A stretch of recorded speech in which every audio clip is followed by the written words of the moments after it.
Johannes 15 is 'n redelike bekende gedeelte vir ons. Maar gedeelte wat ons geloof het baie in besluit. Maar elkeen van ons daarna luister. Ons stem. Hoef by te.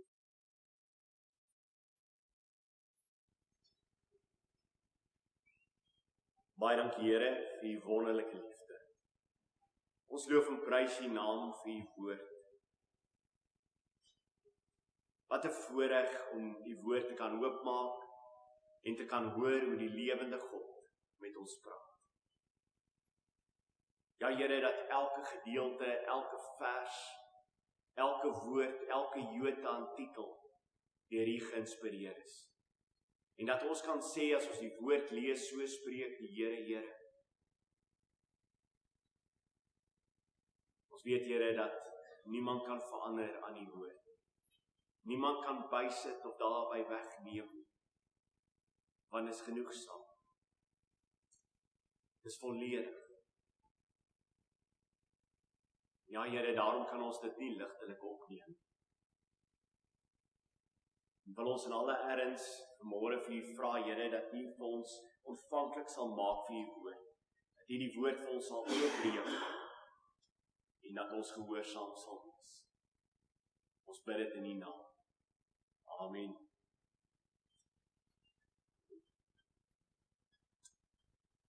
Johannes 15 van vers 1 af. Ek is die ware wynstok en my Vader is die landbouer. Elke loot wat in my nie vrug dra nie, neem hy weg. En elke loot wat vrug dra, die maak hy skoon, sodat dit meer vrug kan dra. Julle sal reeds rein deur die woord wat ek tot julle gespreek het. Bly in my soos ek in julle, net soos die loot geen vrug kan dra van homself, as dit nie in die wynstok bly nie, so julle ook nie, as julle nie in my bly nie. Ek is die wynstok, julle die lote. Wie in my bly en ek in hom, hy dra veel vrug, want sonder my kan julle niks doen nie. As iemand in my nie bly nie, word hy uitgewerk, soos die loot en verdroog, en hulle maak dit by mekaar en gooi dit in die vuur en dit verbrand. As julle in my bly en my woorde in julle, sal julle vra net wat julle wil hê. Julle sal dit verkry. Hierin is my Vader verheerlik, dat julle veel vrug dra. Julle sal my disippels wees. En tot sover.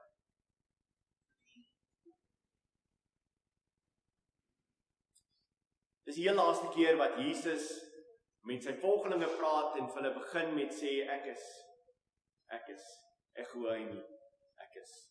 Ons weet natuurlik die gewig wat rondom daai woord is, want God stel homself bekend aan sy volk in die begin en hy sê, ek is. Moses sê vir die volk, ek is. En Jesus het stelselmatig deur Johannes het hy vir ons vertel, hoor en hoor, ek is God. En hier begin hy weer en hy vertel vir hulle gelykenis waarmee hy begin en hy sê, ek is. Oor en oor in hoofstuk 14 het hy vir ons vertel dat hy kom woning maak by ons, dat Vader, Seun en Heilige Gees woning maak by ons, dat hy by ons kom bly. En nou gaan hy voortbou op hierdie gedagte. Hy gaan nou uitbrei op hierdie gedagte dat ons kan hoor wat gebeur in iemand se lewe waar die Vader, die Seun en die Heilige Gees kom woning maak. Hoe lyk so iemand se lewe? Nou, baie eenvoudig in hierdie gedeelte is, heel eers is om vir mekaar te sê, wie is die wynstok? Jesus is baie duidelik daaroor, hy is die wynstok en die Vader is die landbouer of die boer. Die lote is totaal afhanklik van die wingerdstok. Jy kan nie 'n wingerdstok sonder 'n wingerdstok lote hê. Daar's geen manier dat daar lote kan wees nie. Lote dryf nie rond in die atmosfeer nie. Is dit nie so nie? Jy kom nêrens verby 'n plek en jy sê, "Ooh, kyk hoe dryf daai lote. Kyk hoe dra hulle vrug. Dis 'n amazing lote." Nee, wat gebeur? Daar is 'n wynstok en aan die wynstok is daar lote. Nou ek wil net hierdie illustreer. Baie mense sê vir my en ek hoor, daar's ouens wat hierdie verskriklike moeilike vraag het. Hulle vra vir jou, wat was eerste gewees, die hoender of die eier? Dit is een van die mees onnosele vrae wat ek al ooit in my lewe gehoor. Wat was eers die hoender of die eier? Tuurlik was die hoender eers. Hoe sou die eier uitgebroei het sonder hoender? Jy kan met die huis gaan uitwerk daarheen. Maar, kom ons sê vir mekaar, as jy by die wynstok kom, is dit net so belangrik om vir mekaar te kan sê, daar kan nie lote wees, daar kan nie vrug wees sonder die wynstok nie. Daar kan nie wees nie. En nou, oor en oor kom Jesus en hy vertel deur hierdie verhaal hoe belangrik dit is dat ons moet weet dat ons die lote is en dat ons in hom moet wees. Dat ons in hom moet wees. Dat ons elke dag in ons lewens moet besef, ek is totaal afhanklik van die wynstok. Daar kan niks plaasvind sonder hom nie. Daarom sê Efesiërs vir ons, daarom kan niemand van ons roem oor onsself nie. As al vrug kom uit my lewe uit, dan is dit nie as gevolg van my nie. Dis nie gevolg van hoe wonderlik ek is nie. Dis as gevolg van hoe wonderlik die wynstok is, wat deur my vloei, sy sappe gaan deur my en ek dra vrugte. Dis 'n absolute normale ding wat plaasvind deur 'n goeie wynstok, goeie lote sal deurgaan en daar sal vrug wees. Dit sal nooit afhanklik wees van my nie. En dan kom hierdie gedeelte verder. Die wat vrug dra, word gesnoei om nog meer te dra. Die wat vrug dra, word gesnoei om nog meer te dra. Nou hierdie gedagte oor snoei is interessant genoeg as jy kyk na die teksgedeelte. Kyk gou daar. Praat hy van die woord van rein. Kyk gou daar, vers 2. Elke loot wat in my nie vrug dra nie, neem hy weg. En elke loot wat vrug dra, die maak hy skoon. Die woord vir skoon daar, rein maak, is dieselfde woord in die Grieks, wat ook gebruik word vir snoei. Interessant genoeg. Hierdie woord word gebruik om te sê, wie wat, julle het nodig om gesnoei te word, julle het nodig om skoon gemaak te word, julle het nodig om rein gemaak te word. En nou, hoe vind dit plaas? Hoe vind dit plaas in my lewe dat ek skoon gemaak word? Onthou julle wat in hoofstuk 14 gebeur het en voor dit? Het Jesus met hulle gepraat, in hoofstuk 13 praat hy met hulle en hy sê vir hulle, hoor hierso, hy wat gewas is, het niks anders nodig as om sy voete te was nie, want hy is rein. Julle is rein, maar nie almal nie. Nou, hierdie gedeelte kom hy en hy sê, die vrug se skoon maak, die vrug se snoei het te maak met om rein te maak, om skoon te maak. Maar hy het nou net vir sy disippels hoofstuk 13 gesê, nie almal van julle is rein nie. Van wie het hy gepraat? Van Judas. Hier kom hy weer, en as hy in hierdie gedeelte praat, vertel hy vir hulle, dat dit nodig is om rein te maak. Hulle moet elke dag rein gemaak word, hulle moet elke dag gewas word. Hoe vind dit plaas? Hoe vind dit plaas, dat ek elke dag in my lewe rein gemaak word, rein gewas word, gesnoei word, deur die woord van God. Deur die woord van God. Sien, die Vader is in beheer van die skoonmaak. Die Vader het gesê, hy het sy boodskap gegee vir sy seun. Sy seun was gehoorsaam aan sy Vader in alles, en hy het ons alles kom leer wat sy Vader wil hê. Daarom is die snoeiproses, as ek die oomblik as ek rondom die woord gaan stil raak en sê, Here Jesus, praat met my, dan wat doen hy? Hy is besig om my te leer wat die Vader van my wil hê. Hoe doen hy dit? Hy is besig om vir my te snoei in my lewe.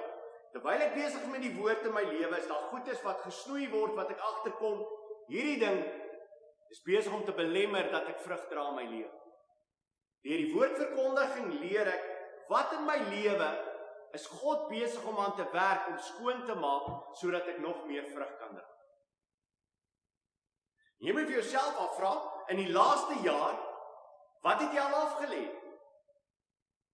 Wat het jy afgelê in die laaste jaar wat die Here vir jou gewys het? Hierdie goeders belemmer jou geestelike groei. Hierdie goeders belemmer jou vrug. En jy het vir die Here gesê, in die laaste jaar, Here, hierdie ding weet ek, is besig om my groei te belemmer, ek sny dit af in my lewe. In die laaste maand, Wat het in die laaste maand het die Here jou gewys vanuit jou woord uit, hierdie ding is besig om jou groei te belemmer, hierdie goed is besig om te belemmer, dat jy nog meer vrug dra, en jy het dit afgesluit. Die laaste week. Sien die probleem is, as ons vir mekaar sê, ons is kinders van die Here, en ons is besig om geestelik te groei, en ons is besig om vrug te dra in ons lewens, moet daar tekens wees in my lewe, wat ek kan bely en sê, hier is die Here besig om my te snoei, besig om my skoon te maak, besig om goeders af te sny in my lewe wat belangrik is. En as dit nie gebeur nie, is jy nie 'n loot. Soos jy vir my kan sê, wie Johan, ek kan nie ondink enigiets wat ek in hierdie laaste maand afgelê het. Kan nie dink aan enigiets in die laaste jaar wat ek afgelê het, as gevolg daarvan dat ek 'n kind van die Here is. Is jy nie 'n kind van die Here? Want dit beteken die Vader is nie besig om in jou lewe te snoei. Is daar goed is in jou lewe op hierdie stadium wat jy weet, die Here is besig om aan hierdie ding in my lewe te werk. As jy kind van die Here is. Die Here is besig om op hierdie stadium in my lewe. Hier is iets in my lewe wat vir my so belangrik is, dat ek dit begin stel bokant my verhouding met die Here. Hier is iets in my lewe wat ek begin agterkom het, die Here is besig om sy vinger daarop te druk. Want ek verloor al my vreugde, die vrede waarvan ons gepraat het, ek verloor al my vreugde as gevolg van hierdie een spesifieke ding in my lewe. En die Here is besig om deur sy woord vir my vinger daarop te druk en te sê, hey, hierdie ding is belangriker as ek in jou lewe. Hierdie ding moet jy verloor, jy kan nie vrug dra, terwyl hierdie ding nog daar is nie. Jy het geen vrede nie, jy het geen vreugde nie, jy stap rond, en jy is die hele tyd is jou gedagtes op hierdie een ding. En mense kyk na jou en sê, wat gaan aan? Jy moet weet, as mense begin na jou kyk en sê, wat gaan aan, dan weet jy, daar gaan groot dinge verkeerd. Want die wêreld moet wat in my lewe sien. En Christus in my lewe sien. En die oomblik as Christus nie in my lewe gesien word nie, dat iets anders in my lewe gesien word, wat gaan God doen, sodat sy seun in my lewe gesien kan word? Hy gaan verseker op daardie ding in jou lewe aanhou druk, totdat jy dit laat gaan. Weet jy waarvan ek praat? Bly jy weet waarvan ek praat in jou eie lewe. Moenie vir enigiemand anders in sy lewe, ek dink nou net wat die Here besig is om vir so en so hier langs my te sien. Nee, wat is hy besig om vir jou te sien? Wat is hy besig om vir jou te sê, waaraan is jy besig om so vas te hou? Luister na hierdie gedeelte, 1 Johannes 1, vers 7 tot 9. Maar as ons in die lig wandel, soos hy in die lig is, dan het ons gemeenskap met mekaar, en die bloed van Jesus Christus, sy seun, reinig ons van alle sondes. Hoe moet ons wandel in die lig? Die oomblik as jy in die lig wandel, wat word baie duidelik gesien? Enige vullis. En die oomblik as ek in die lig wandel, gaan my vullis na vore kom, en ek gaan dit bely voor die Here, en die Here gaan my reinig, sy seun reinig ons vir alle sonde. Vers 8 sê, as ons sê dat ons geen sonde het nie, mislei ons onsself, en die waarheid is nie in ons nie. As ons ons sonde bely, hy is getrou en regverdig om ons die sondes te vergewe, en ons van alle ongeregtigheid te reinig selfde. Hy is besig met 'n reinigingsproses. Wat wil hy hê? Hy wil hê dat die lig wat skyn op daai deel in jou lewe wat jou aankla, dat jy dit sal bely. Want hy wil jou reinig. 2 Korintiërs 7 vers 1. Terwyl ons dan hierdie beloftes het, geliefdes, laat ons van alle besoedeling van die vlees en gees reinig. Dis redelik duidelik. Ek weet nie hoe ons daai teksvers kan sê en sê, wel, net solank ek redelik skoon is nie. Net solank ek goedes lees wat darm nie te af is nie. Net solank ek goedes kyk wat darm nie te af is nie. Luister weer na hierdie gedeelte, 2 Korintiërs 7 vers 1. Terwyl ons dan hierdie beloftes het, geliefdes, laat ons van alle besoedeling van die vlees en gees reinig. Alle.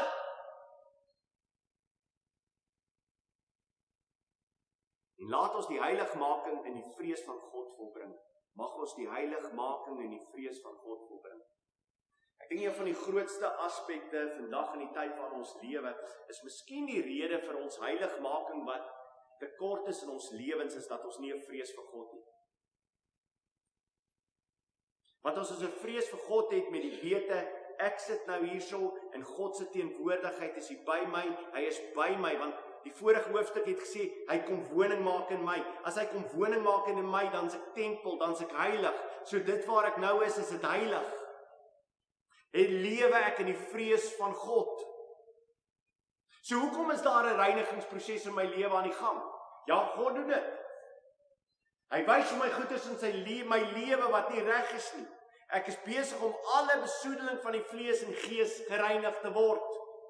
En ek dit vind plaas deur die heiligmaking in die vrees van God te volbring. Heiligmaking. Een van die woorde wat niemand meer oor wil preek nie, om heilig te lewe. Wees heilig, want ek is heilig. Wees heilig. As ek praat van heiligmaking, is dit altyd 'n reinigmakingsproses. Titus 2 vers 14, wat homself vir ons gegee het om ons te verlos van alle ongeregtigheid en homself 'n volk as 'n eiendom te reinig, ywerig in goeie werke. Ons gaan nou by die werke uit. Ywerig in goeie werke. Ywerig in vrug dra. Ywerig daarin. Daarom bly in die woord. Groei in hom. Ek hoor die woord, ek luister wat die woord vir my sê, ek gehoorsaam die woord, en die oomblik as ek die woord gehoorsaam, word ek gereinig. Gereinig van goedes wat in my lewe belangrik raak, in my lewe inkom en besig is om my te besoedel, en enigiets wat tussen my en God is besig om my groei te belemmer. Enigiets. Tot my familie. Die oomblik is my familie vir my belangriker raak, is wat die Here van my sê. As dit belangriker is, wat my familie vir my sê, is wat die Here van my sê. Die oomblik as dit waar is in jou lewe, is daar iets wat gekom het en wat belemmer, dat die vrugsappe wat nodig is in my lewe om my te laat vrug dra, dat dit belemmer word. Dit is my interessant genoeg. Ek weet nie of jy al ooit daaroor gedink het, om vrug te dra, is iets wat deur die Bybel oor en oor herhaal word. Vandag sal jy vir iemand sê, hoor hierso, dra jy vrug. En dan is dit nogal baie keer interessant wat mense dink rondom vrug dra. Nou kom ek sê gou vir jou. Enigiets wat die wêreld kan doen, is nie vrug nie.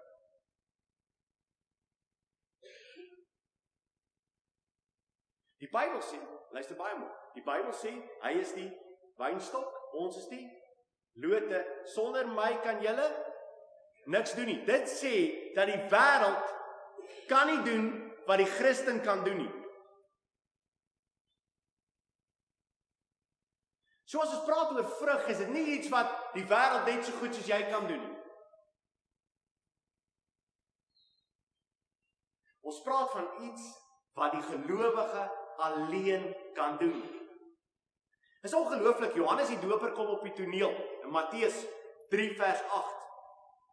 Sy heel eerste boodskap aan die mense, toe hulle na hom toe kom, is wat? Dra dan vrugte wat by die bekering pas.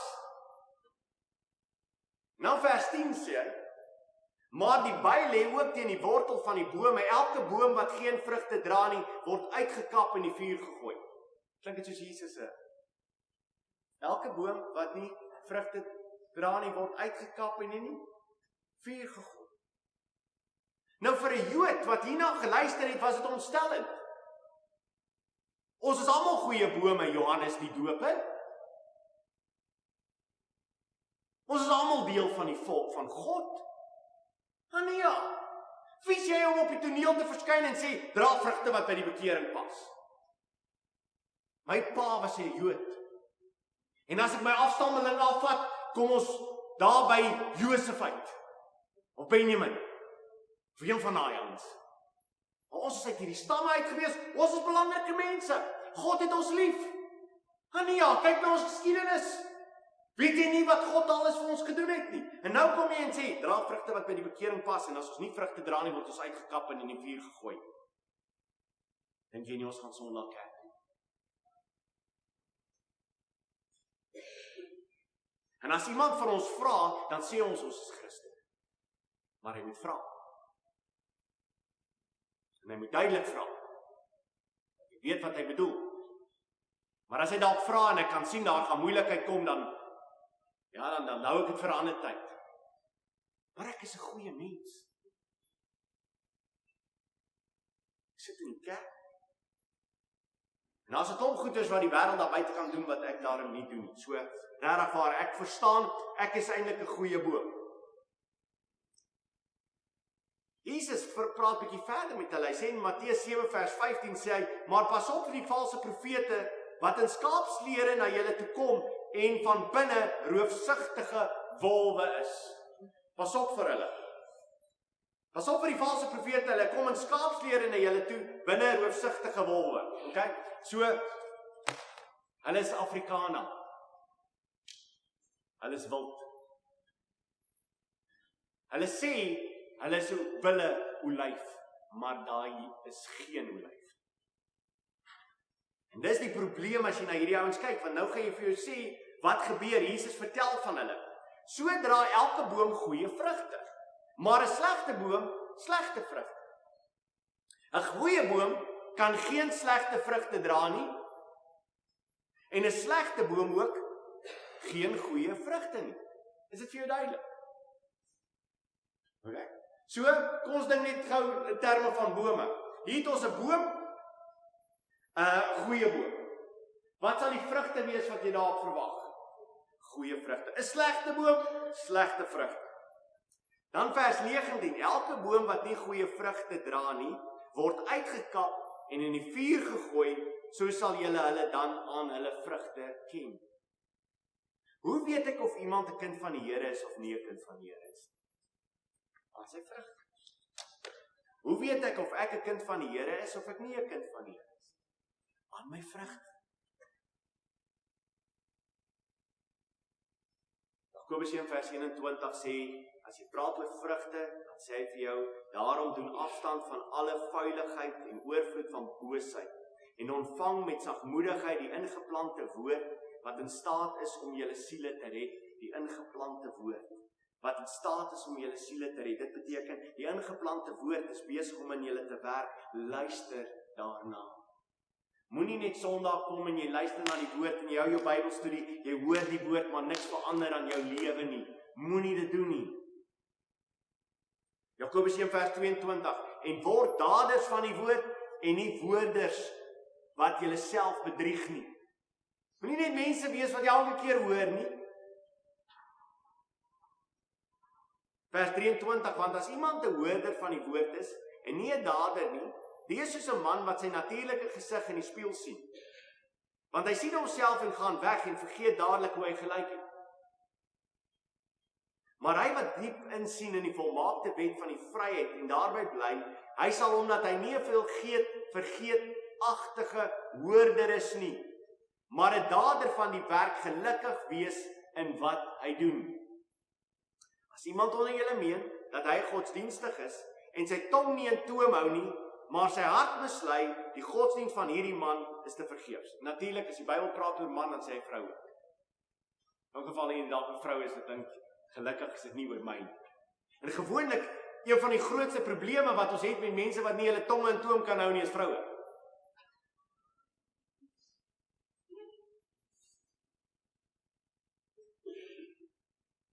Mans, julle het ook hard. As ek sê ek is 'n kind van die Here en ek kan my tong nie in toom hou nie, daai vrug is vrot. Luister na iemand wat hy sê. As jy 'n kind van die Here is en ek luister na jou en al wat jy verby kan sê is slegte goed en lelike goed oor ander mense. Wat weet ek van hierdie vrug? Hy's vrot. Wat is besig om uit jou mond uit te kom? Reine en onbesmette godsdiens, reine, dit wat die Bybel sê, wat Jesus God doen, hy reinig ons, reine en onbeswette godsdiens voor God en die Vader is dit, om die wees en die weduwees in hulle verdrukking te besoek, en julle self vlekkeloos te bewaar van die wêreld, om julle self vlekkeloos te bewaar van die wêreld. Die wêreld gaan nooit hulle self vlekkeloos bewaar van die wêreld nie. Net die gelowige gaan sê, ek wil nie hê dat enige wêreldse ding op my lewe 'n vlek laat nie. Ek wil nie hê dat enigiets wat ek lees, enigiets wat ek kyk, enigiets waarmee ek besig is, 'n vlek op my lewe laat nie. Ek wil nie hê dat vriende of vriendinne 'n vlek op my lewe laat as gevolg van hulle ongelowige lewens nie. My lewe moet 'n impak op hulle lewens hê, nie hulle lewens 'n impak op my lewe nie. En die maklikste om dit te onthou is, die oomblik as ek tussen vriende kom en ek vertel van Jesus Christus en ek lewe vir Jesus Christus, gaan jy een ding weet, of God gaan 'n werk in hulle lewens doen, en hulle gaan verander, of hulle gaan jou uitjaag by die deur. Hulle gaan jou nooit weer uitnooi. Maar solank jy daar sit, en jy is rustig oor goeders wat hulle sê, en goeders wat hulle doen, weet wat gebeur met jou? Jy word bevlek.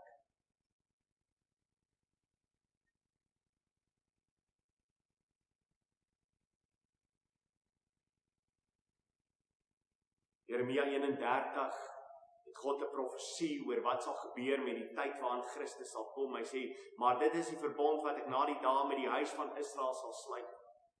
Spreek die Here, ek gee my wet in hulle binneste en skryf dit op hulle harte. En ek sal vir hulle God wees en hulle sal vir my 'n volk wees. Dit sal op hulle harte geskrywe word. Hulle sal weet wat ek van hulle vra. Die reiniging wat plaasvind is omdat die woord my aanspreek, dit kom in my hart in, ek weet wat reg is en ek weet wat verkeerd is. Vir Johannes, die skrywer van Johannes, is dit derentyd, is hierdie gedagte van, as jy iemand is wat vrug dra, is dit 'n teken dat jy wedergebore is. As jy vrug dra, is dit 'n teken dat jy wedergebore is. Johannes 8 vers 41. Jesus is aan die woord, en dan kom 'n klomp mense na hom toe. Klomp van die Israeliete na hom toe. En Jesus sê vir hulle die volgende: julle doen die werke van julle vader. Toe sê hulle vir hom, ons is nie uit honde gebore nie, ons het een Vader, naamlik God. Wat se werke het hulle gedoen? Wat die werke was van hulle vader wat die duiwel is, sê Jesus. Wat was die werke wat hulle gedoen het? Hulle het nie my woorde aanvaar nie. Jy sien, jy kom deur die Bybel en jy werk deur die Bybel en daar sekere goeders wat nie vir jou te lekker is om te hoor nie. Jy het daai gedeeltes al gelees? Besig om in jou Bybelstudie te lees, ewe skielik lees jy die gedeelte en sê,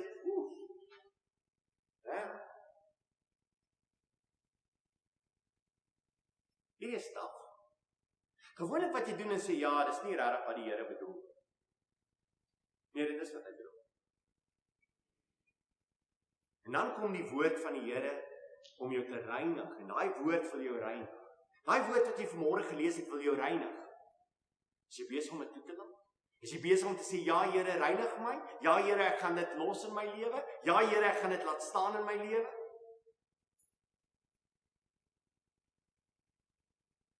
Dit is ongelooflik hoe hierdie deur en deur die Bybel oor en oor herhaal word, wat plaasvind in ons lewens. Die hele beeld van die takke wat ingeënt is en alles, word oor en oor herhaal. Romeine 11 vers 16, en as die eersteling heilig is, dan die deeg ook. En as die wortel heilig is, dan die takke ook. En as sommige van die takke afgebreek is, en jy wat die wilde olyfboom was, onder hulle ingeënt is, en deel gekry het aan die wortel en die vettigheid van die olyfboom, moet dan nie in die takke roem nie. As jy roem, dit is nie jy wat die wortel dra nie, maar die wortel wat vir jou dra. Jy sal dan sê, die takke is afgebreek, sodat ek ingeënt kan word. Goed, deur ongeloof is hulle afgebreek, maar jy staan deur die geloof, moenie hoogmoedig wees nie, maar vrees. Waarvan praat hierdie gedeelte? Dit praat van Israel, wat ingeënt is. Hulle was daar gewees, hulle was deel van die natuurlike boom, hulle was daar ingewees. En toe, wat gebeur met Israel? Israel het nie vrug gedra nie. Wat was die boodskap van God gewees aan Israel? Wees 'n lig vir die Nasies. Die nasies moet na julle kyk en sê, ons begeer om 'n verhouding te hê soos wat julle het met God. Wees 'n lig. En wat het Israel gedoen? Israel het gedink, dit gaan alles oor hulle. Hulle nasionaliteit. Hoe wonderlik hulle is. En God kom en hy sny hulle uit. En dan kom God en hy vat alle lote wat staan uit elke stam en taal en volk en nasie, kom hy en hy end dit in. En dis ek is een van daai, wat ingeënt is. Daarom kan ek nooit roem oor wie ek is, want dit was God se hand gewees wat my kom inent het. Maar as ek dan ingeënt is, wat sê die Bybel, wat moet dan plaasvind, is eerstens, ek moenie roem in myself nie, en die tweede is, dra vrug. Dra vrug. Judas praat van mense wat in die kerk is, en dit was hierso, dit is wat Jesus van praat, mense wat in die kerk is, hulle is lote wat daar is, maar hulle is lote wat morsdood is, hulle lyk soos die ware, dit lyk vir jou of hulle daar behoort te wees, hulle sê hulle is Christene, en Judas sê in Judas vers 11 sê, hulle is skandvlekke in julle liefdesmaaltye, wat sonder vrees saam fees hou, hulle kom na die liefdesmaaltye toe, maar hulle het geen vrees vir die God, wat dit vir ons gaan bedien. Hulle weet hulle lewens is nie reg nie, hulle weet hulle is besig om in sonde vas te hou in hulle lewens, hulle weet hulle is nie besig om vir die Here te lewe nie, maar hulle het geen vrees om aan die tafel te kom sit. Die rede hoekom God hulle nie dan straf nie, en onthou wat gebeur in 1 Korintiërs 11, wat gebeur toe mense, wat kinders van die Here die nagmaal verkeerdelik kom gebruik? Party van hulle is siek en ander het gesterf. Dis wat gebeur as jy die nagmaal verkeerdelik gebruik. Dis wat gebeur as jy besig is om aan vas te hou in sonde in jou lewe, maar jy kom sit by die nagmaaltafel. Maar ek glo dat die meeste mense in ons tyd wat lewe, is in ieder geval nie kinders van die Here nie, want hulle word nooit gestraf rondom die manier hoe hulle die nagmaal gebruik nie. Want hulle het geen verhouding met die Here nie. Deur die week lewe hulle soos wil, hulle praat soos hulle wil, hulle vloek soos hulle wil, vertel vuil grappe soos wil, kom sit aan die tafel en niks gebeur met hulle nie. As jy so 'n tipe persoon is, wil ek vir jou waarsku vanmôre, jy is nie 'n kind van die Here nie. En die teken daarvan is dat jy die nagmaal gebruik en dat jy nie morsdood neergeslaan word.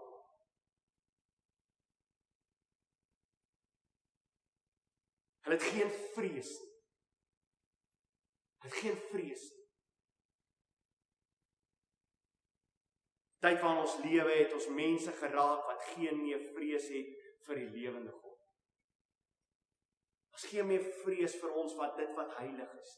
Daar's geen meer vrees vir heilige dinge in ons lewens nie. Alles is net afgewater tot jou gevoel en die manier hoe jy daaroor dink en wat vir jou right is en wat vir jou belangrik is en doen jy dit net op jou manier en God kyk daarna en sê dit is alright by my. Jy doen dit op jou manier so goed as wat jy kan en ek is alright daarmee.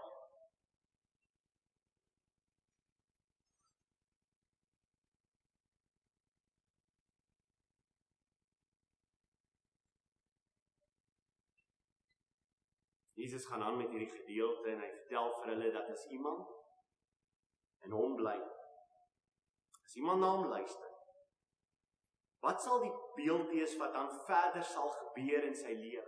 Hy sal vrug dra, absoluut. Maar dan sê hy, hulle sal baie vrug dra.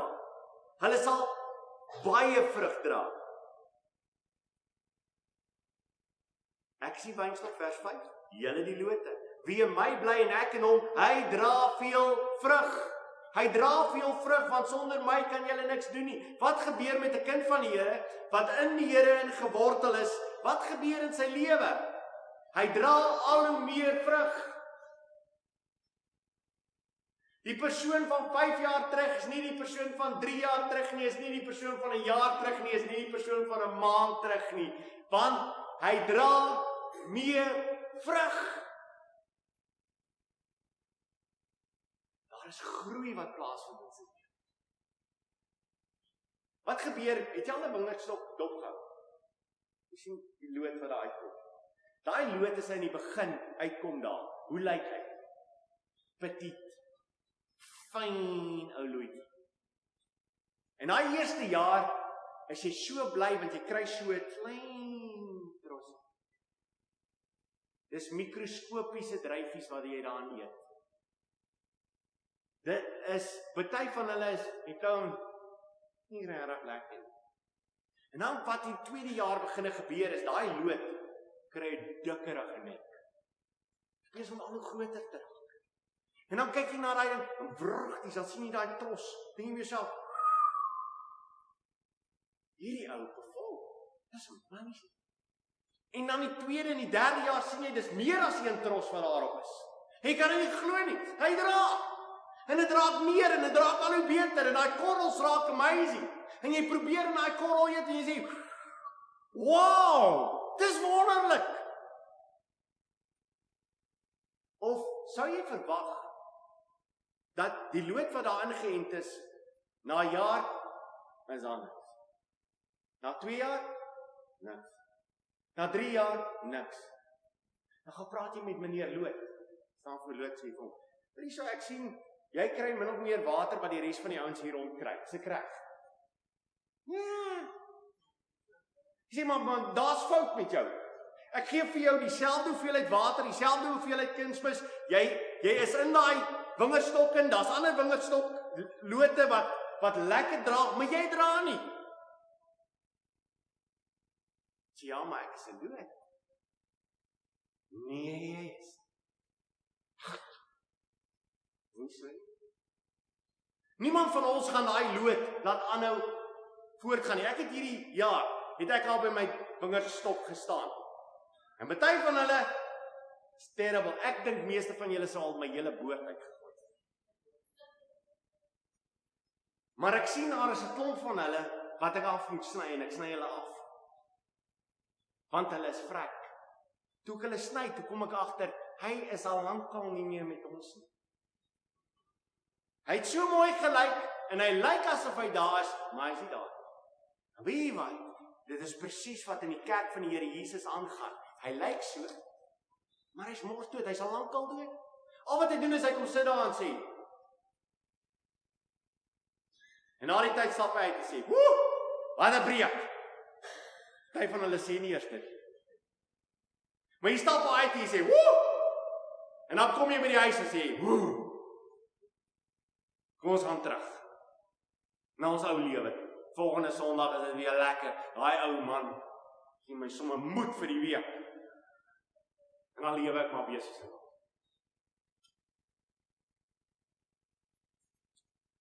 Daarom sê Johannes 4 vers 20 weer oor hierdie vrug. As iemand sê ek het God lief en sy broer haat, is hy 'n leienaar, want wie sy broer wat hy gesien het nie lief het nie, hoe kan hy God lief hê? Lief hê wat hy nie gesien het. Daarom is hierdie nagmaal ook so 'n wonderlike betekenis, want die nagmaal is 'n betekenis van broers en susters sit rondom die nagmaaltafel en hulle bely daardeur dat hulle vir mekaar lief is, dat hulle omgee vir mekaar. En die Bybel sê vir jou, as jy jou medebroer en suster wat hier sit nie eers lief het nie, kan jy nie sê my.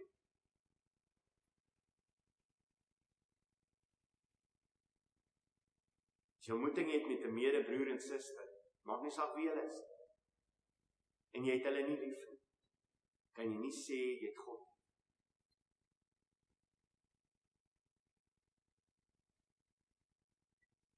Bewaar my woord, het ons in hoofstuk 14 gesê. Leef volgens my woord. Doen wat my woord van julle vra. Wees bly dat julle die woord het, lewe daarvolgens. Wees gehoorsaam daaraan.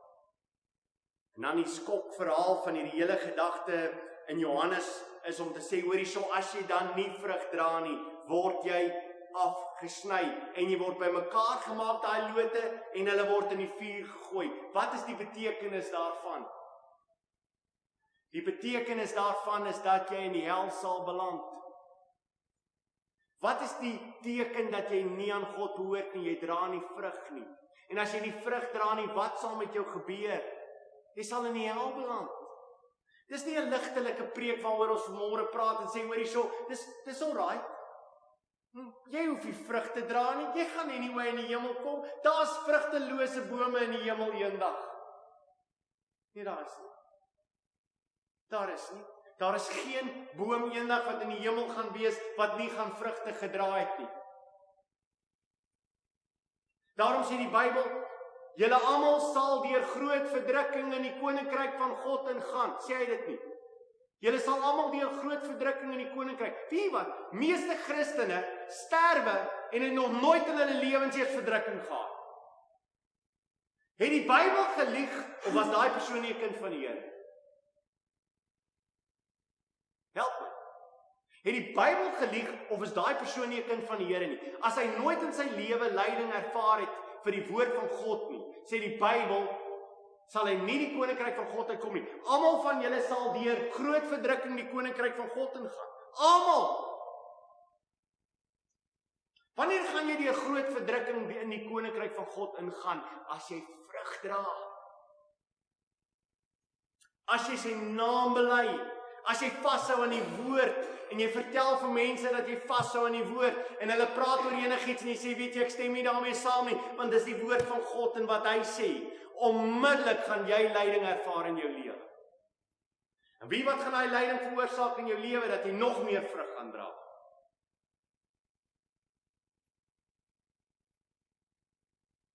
My Vader is die boer. My Vader is die boer. Kyk wat doen my Vader. My Vader wil hê jy moet nog meer vrug dra. Daarom reinig hy. Daarom snoei hy julle. Hy laat julle die woord hoor. Hy laat julle nog meer die woord hoor, want hoe meer julle die woord hoor, hoe meer word julle gereinig. Hoe meer lê julle goeders af in julle lewe. Hoe meer begin julle sy naam te bely. Hoe meer vertel julle vir ander mense van Jesus Christus. Wat is die uiteinde hiervan?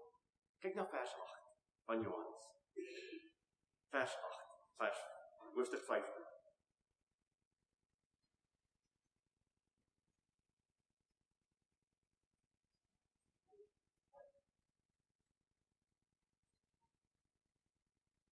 Vers 8 sê, hierin is my Vader verheerlik, dat julle veel vrug dra, en julle sal my disippels wees. Luister, dis amazing.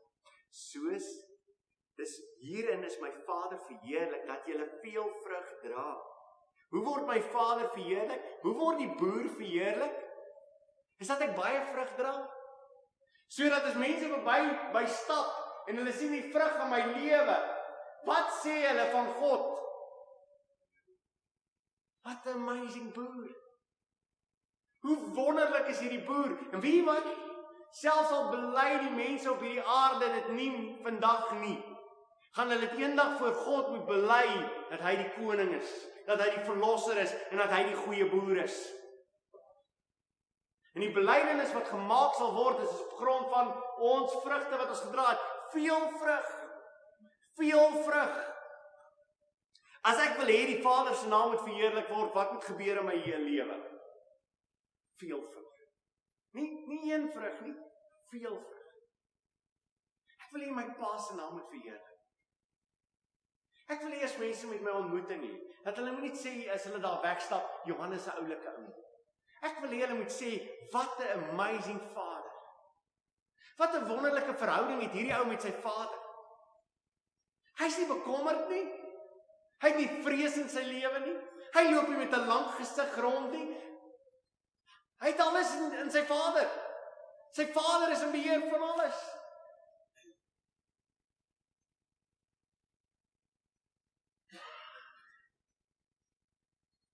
In Openbaring word vir ons vertel dat die duiwel oorwin word. Die duiwel word oorwin. En ek wil julle daai teksvers laat lees en ek gaan daarmee afsluit. Wat is dit wat die duiwel oorwin? As jy wil weet wat in jou lewe oorwin die duiwel. Kyk gou na daai gedeelte. Openbaring 12. Kom ons kyk na daai gedeelte en dan sluit ons af.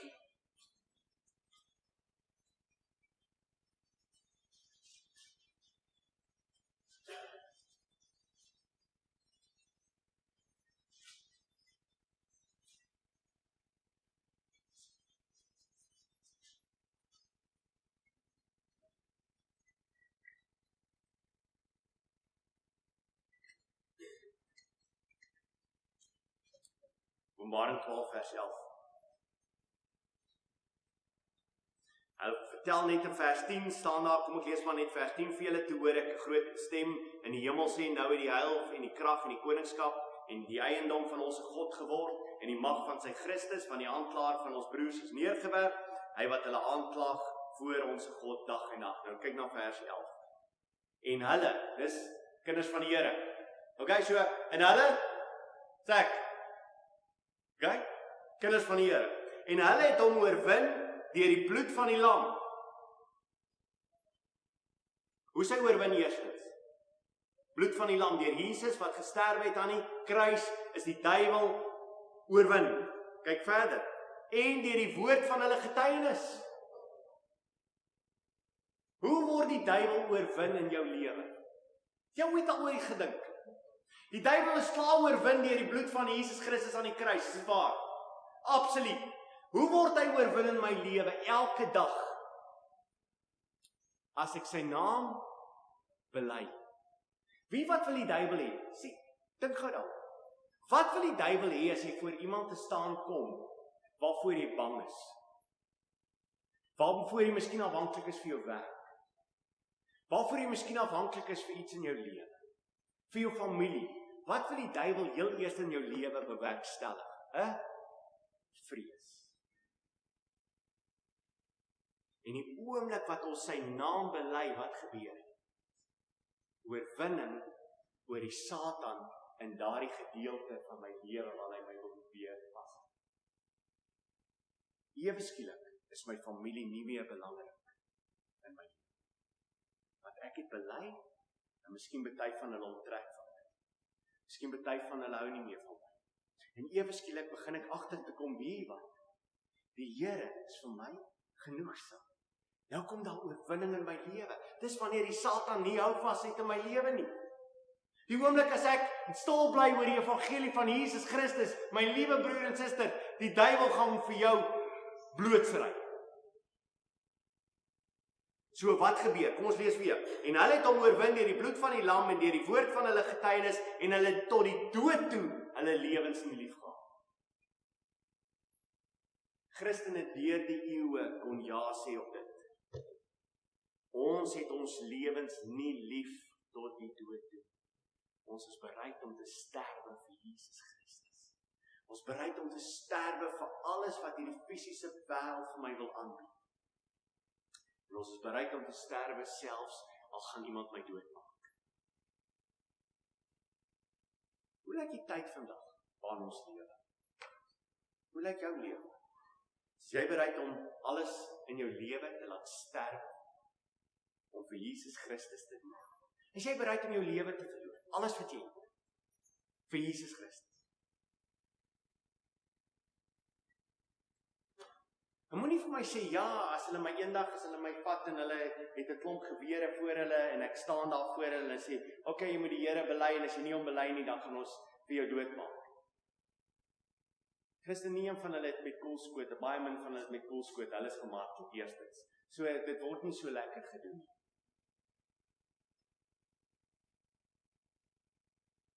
Maar moenie vir een oomblik dink, ja, ek gaan eendag daar staan en ek gaan dit doen, terwyl jy nou so bang is, jy's nie bereid om sy naam te noem. 'n Klein diensmeisietjie kom verby jou en sê, is jy ook een van hulle? Nee, ken hom. En dan kom die volgende en sê, is jy nie ook een van hulle nie? Nee, ken hom. Petrus in sy lewe moes ingeskakel word deur die Heilige Gees wat in sy lewe inkom. En wat gebeur in Petrus se lewe toe die Heilige Gees in sy lewe kom en daar begin 'n vrug deurkom? Sy kon opstaan op Pinksterdag en hy kon preek en 3000 mense kom tot bekeer. Petrus het nie meer vrees. Is daar vrug in jou? Is daar vrug?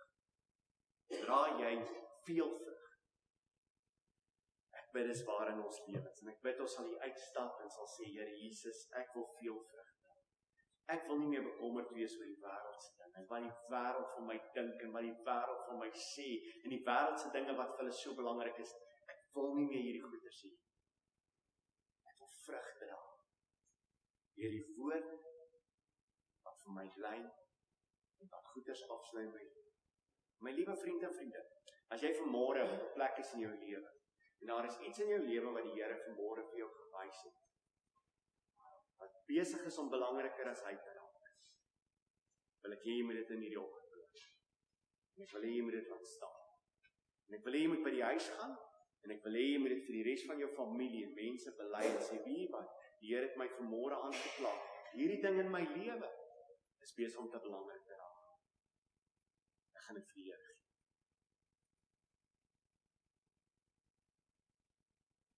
Kom ons bely voor die Here wat in ons lewens skeiding bring tussen ons en hom.